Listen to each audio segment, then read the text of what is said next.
साथियों आज मैं आपके लिए बहुत बड़ी खुशखबरी लेके आया हूँ। जी हाँ साथियों, आप कहोगे वाह गुप्ता जी कमाल कर दिया, क्या खुशखबरी लेके आए हो। दोस्तों जैसा कि आपको पता है, सुप्रीम कोर्ट ने 1 सितंबर को आदेश दिया था कि सभी शिक्षकों को टेट करना पड़ेगा। अब चाहे वो कोई भी भर्ती के हो, चाहे नए हो चाहे पुराने हो, सभी को टेट करना पड़ेगा। जिस पर दोस्तों सरकार ने पुनर्विचार याचिका डाली। उत्तर प्रदेश सरकार, पूरे राज्य में सबसे पहले उत्तर प्रदेश सरकार, योगी सरकार ने पुनर्विचार याचिका दाखिल की, जो दोस्तों खारिज होते होते बची है। अब नेक्स्ट डेट दे दी है नवंबर में, 2-3 नवंबर में कोर्ट ने कह दिया कि आप फिर से रिट फाइल कीजिए, और वो भी ऑफलाइन। लेकिन दोस्तों यहाँ पर किसी को भरोसा नहीं है सरकार पर।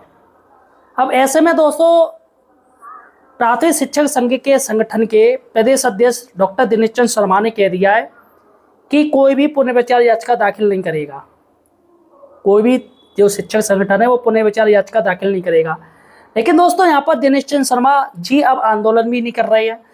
उन्होंने सरकार के ऊपर सारी बात छोड़ दी कि सरकार जाने, सरकार पुनर्विचार याचिका डाल रही तो हम क्यों डालें, हम आंदोलन क्यों करें। तो उन्होंने कह दिया कोई भी शिक्षक आंदोलन भी नहीं करेगा।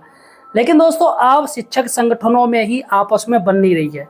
जी हाँ, अब एक शिक्षक संगठन है जिसने दोस्तों ये तय किया है कि वह 5 याचिका डालेगा। जी हाँ, 5 रेट डाला जाएगा सुप्रीम कोर्ट में।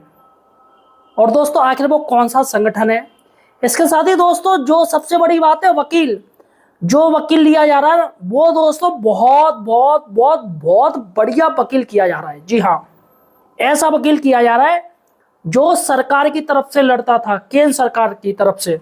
जी हाँ, इसमें आपको बता दूं, पूर्व attorney general of India Mukul Rohatgi दोस्तों अब शिक्षकों के केस लड़ेंगे। बहुत बड़ी बात है दोस्तों।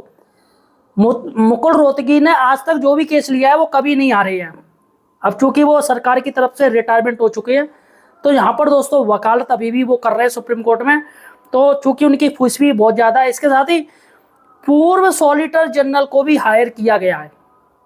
बहुत बड़ी बात है दोस्तों। आखिर क्या बात है और कौन सा संगठन ये पुनर्विचार याचिका दाखिल करने जा रहा है, और इसमें प्राथमिक शिक्षक संगठन का क्या रोल रहेगा, क्या वह नाराज होंगे या फिर इसका सपोर्ट करेंगे, पूरी जानकारी दोस्तों आपको इस वीडियो में बताऊंगा। अतः दोस्तों सही और सटीक जानकारी के लिए आप हमारे चैनल एम्प्लॉयड हेल्पर को यार सब्सक्राइब जरूर कीजिएगा, और इस वीडियो को यार शेयर कर दीजिएगा।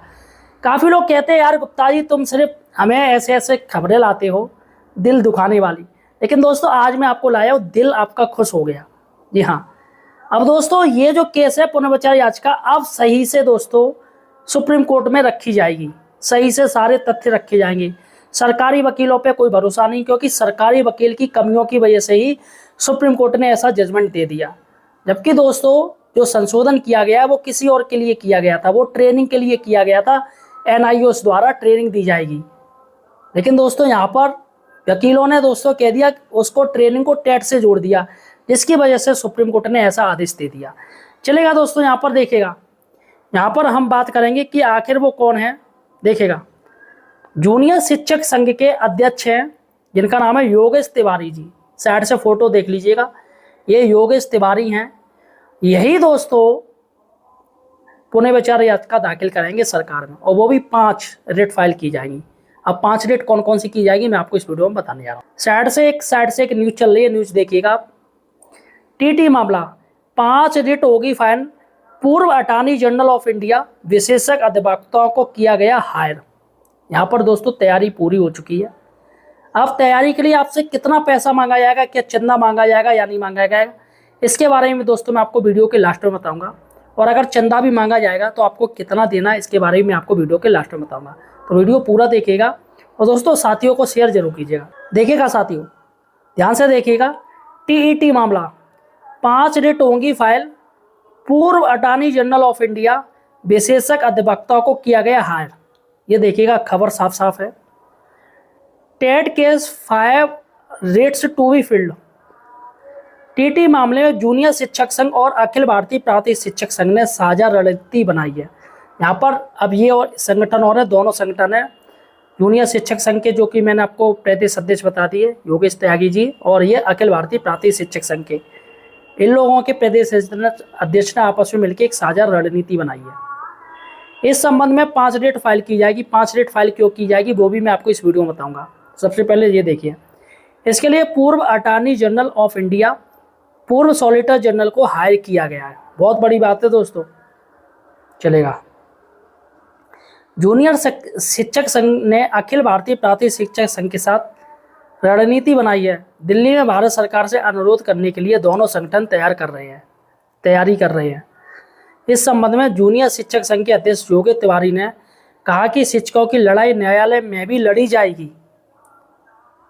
न्यायालय में कुल 5 रिट फाइल की जाएंगी। Uttar Pradesh junior high school पूर्व माध्यमिक शिक्षक संघ के अध्यक्ष योगी त्यागी और महामंत्री नरेश कौशिक ने यह जानकारी दी है। उन्होंने बताया कि अदालतों में बहस करने के लिए वकीलों का भी चयन हो गया है। ये लीजिएगा, वकील भी आपके हो गए हैं। अन्य वरिष्ठ अधिवक्ता का भी सहयोग लिया जाएगा, जो जानकार है उनका भी लिया जाएगा। अब देखिएगा 5 रिट दाखिल की जाएंगी। उत्तर प्रदेश जूनियर शिक्षक संघ के अध्यक्ष योगेश त्यागी ने बताया, पहली रिट 3 अगस्त 2017 के कानूनी संशोधन को चैलेंज करने के लिए दायर किया जाएगा। तो यहाँ पर क्लियर हो गया, जो पहली रिट है वो 3 अगस्त 2017 को, ठीक है, 3 अगस्त 2017 के कानूनी संशोधन, जो सरकार ने कानूनी संशोधन किया है उसके खिलाफ ये चैलेंज किया जाएगा। पहली रिट जो डाली जाएगी इसके खिलाफ। दूसरे रिट में शिक्षा अधिकार अधिनियम 2011 के लागू होने से पूर्व नियुक्त शिक्षकों को मुक्त करने के लिए संबंध में रहेगा। यानी कि जो आरटी एक्ट लागू हुआ है उसके संबंध में ये दूसरी रिट डाली जाएगी, इसको चैलेंज किया जाएगा। इसी प्रकार तीसरी रिट 2011 के बाद नियुक्त टेटविन शिक्षकों के संबंध में दायर की जाएगी। इसके संबंध जो अन्य प्रदेशों से है, यहाँ पर साफ साफ दे रहे हैं। तीसरी रिट 2011 के बाद नियुक्त टेटविन जो भी हैं टीचर्स, उनके बारे में भी इस संबंध में दायर की जाएगी। काफ़ी टीचर्स हैं अन्य राज्यों में जो बिना टेट के 2011 के बाद भर्ती हुए हैं, तो इसके लिए भी की जाएगी। चलेगा। विशेषज्ञ अध्यापकों को किया गया है हार। चौथी रिट जो है वो प्रकरण स्थगन आदेश के लिए होगी। जो चौथी रिट है वो जो प्रकरण आपने कहा है सुप्रीम कोर्ट ने उसका स्थगन किया जाए, ये जो प्रकरण चल रही है, जिसके लिए पूर्व attorney general of India Mukul Rohatgi के माध्यम से करा जाएगा। काफ़ी एक्सपर्ट वकील है। 5वीं रिट मैं आपको बता दूं, 5वीं रिट उत्तर प्रदेश सरकार की तरफ से दायर पुनर्विचार याचिका है, जिसके लिए वरिष्ठ अधिवक्ताओं के माध्यम से पैरवी की जाएगी। उन्होंने बताया कि शेष सभी रिट के लिए देश के सॉलिसिटर जनरल रहे वरिष्ठ अधिवक्ता संतोष हेगड़े, जी हाँ हेगड़े साहब भी आ गए, संतोष हेगड़े को हायर किया गया है। काफ़ी वरिष्ठ अधिवक्ता हैं दोस्तों। समय समय पर हियरिंग के दौरान अन्य वरिष्ठ अधिवक्ताओं का भी सहयोग लिया जाएगा। तो देखिएगा दोस्तों, ये खुशखबरी जो कि मैंने आपको बता दी है। अब दोस्तों बात करते हैं कि ये कैसे होगा, क्योंकि ये इतने बड़े बड़े अधिवक्ता लिए जा रहे हैं। मुकुल रोहतगी हो गए और हेगड़े हो गए, हेगड़े साहब, जिनकी दोस्तों फीस ही लाखों में होती है। अब इसके लिए दोस्तों ओबियसली टीचर से चंदा किया जाएगा। हो सकता है आप लोगों से भी चंदा मांगा जाए, लेकिन दोस्तों सबसे बड़ी बात है आप चंदा सिर्फ ये देख के देखिएगा कि कौन से जूनियर, कौन से ये मांग रहे, कौन से मतलब संगठन के ये लोग चंदा मांग रहे हैं। कहीं ऐसा ना हो कि यूटा वाले आ गए, प्राथमिक शिक्षक संघ के आ गए, है ना, राष्ट्रीय शैक्षिक संघ के राष्ट्रीय शैक्षिक संघ की तरफ से मांगने लगे, अटेवा की तरफ से मांगने लगे। तो चंदा देते वक्त आप ये जरूर तय कीजिएगा कि ये कौन से संगठन के चंदा मांग रहे हैं। और दूसरी बात है दोस्तों, चंदा के लिए आप जानकारी कीजिएगा, आँख मीच के मत चंदा दीजिएगा, क्योंकि चंदा पे ही दोस्तों सबसे ज़्यादा खेल होता है। आपसे 3-3, 4-4, 5-5 हज़ार रुपये मांगे जाएंगे, 2-2 हज़ार रुपये मांगे जाएंगे। इस पर दोस्तों इनके पास करोड़ों रुपए पहुंचेगा, लेकिन सुनवाई के लिए कुछ लाखों रुपए खर्च होंगे, बाकी के इनके जेब में जाएंगे। ये माना चलेगा जब काम होता है ना, तो ये हवाई जहाज़ से ही आएंगे, हवाई जहाज़ से ही जाएंगे, हवाई जहाज़ से ही आएंगे, हवाई जहाज़ से जाएंगे, सारा कुछ। और VIP होटल में, 5 स्टार होटल में ये लोग रुकेंगे, जिनका दोस्तों किराया लाखों लाख रुपया एक दिन का होगा। सारा का सारा कुछ जो खर्चा निकाला जाएगा ये चंदा से निकाला जाएगा। ऐशो आराम की ज़िंदगी जिएंगे। और ऐसे में दोस्तों वकील तो लड़ ही रहे हैं। अगर 1-2 चांस अगर फिर भी दोस्तों केस अगर डिसमिस हो गया तो सीधी सी बात है, कुछ नहीं है भैया, काम खत्म।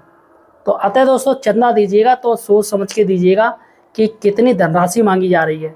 अगर कोई आपसे ज़्यादा मांग कर रहा है तो पहले जानकारी इंक्वायरी कर लीजिएगा कि कौन कौन लोग चंदा दे रहे हैं, क्योंकि सबसे बड़ा खेल होता है वो चंदे का ही होता है। जैसा कि आपको मैं बता दूं, शिक्षा मित्र मामलों में आपको पता होगा, शिक्षा मित्र मामले में गाजी इमाम आला था, इनका प्रदेश अध्यक्ष था शिक्षा मित्र भाइयों का, जिसने दोस्तों करोड़ों रुपए इनसे चंदा लिया, यही बचाने के लिए कि हम आपके सहायक अध्यापक पद को बचा लेंगे।